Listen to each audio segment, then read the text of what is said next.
Chapter 33, Fundamentals of Hydraulic and Air-over Hydraulic Braking Systems, Day 1, Video 5 for Brake Shoes. So taking a minute here to look at the diagram here, or the breakdown here of the drum brake system. We've got a brake shoe. Here's the brake shoe on this side, so we've got a second one on the other side. The dark material here is the friction material, and then the brake shoe itself. We've got an anchor pin, we've got some self-adjusters and some linkage and springs and cables in here to cause the self-adjuster to work. So as these brake shoes wear away, we need to compensate for that wear with that self-adjuster. So it's constantly spreading or opening up the adjuster here, spreading the shoes apart to compensate for that wear. Some return springs so that when we release the brakes, take our foot off the brake pedal, that the shoes are pulled away from the drum. We would have the drum spinning around this brake drum assembly, and then some hold down springs that keep the shoes located where they need to be. Another return spring or the adjuster spring down here. And then what we've got right here is a cable that comes into the brake drum brake here, and then our parking brake lever, so that we have to have that secondary energy source to apply the brakes, the park and the emergency brake circuit. So this is a cable either to a foot pedal or to a hand lever in the cab, or then we would push down on that pedal. The cable is pulled this way, and then leverage comes over and pushes the shoes into the drum. A couple of different characteristics of drum brakes: a single leading shoe, and we've got a trailing shoe.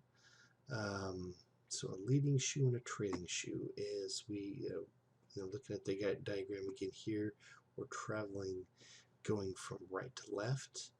The drum is rotating around, right? So our leading shoe would be the one that is first to encounter the drum here. The master or the slave cylinder, brake cylinder here, pushing the shoe into the drum. So our leading shoe, and this would be our trailing shoe on the back side here.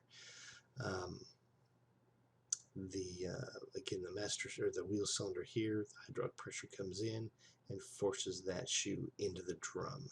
So leading shoe and trailing shoe, if we were traveling the other direction, right, from left to right, we would have our leading shoe here and the trailing shoe on the other side. The servo effect that we have from the leading shoe. So let's go back here, and our leading shoe here with the drum spinning this way, as that shoe is pushed into the drum and the drum is spinning in the counterclockwise rotation here, that shoe is going to be pulled into the drum, causing it to, just because of the rotation and the friction, that shoe is going to be pulled into that drum. So the braking effort is amplified over what the driver has pushed down on the brake pedal. Our trailing shoe, however, is almost like it's going to be cast off, right? Just because the rotation and the angle that the shoe comes out, less effective braking on the trailing shoe. Servo effect, again, when we've got the brake shoes that are servo effect, they're pulled into it just because the rotation of the drum. We can change the mounting in the brake shoes here so that we have two trailing shoes, and we'll talk about that a little bit more. So again, some of the advantages: again, self-energizing, large surface area, lots of braking forces happen there, and actually relatively cheap to manufacture a hydraulic drum system.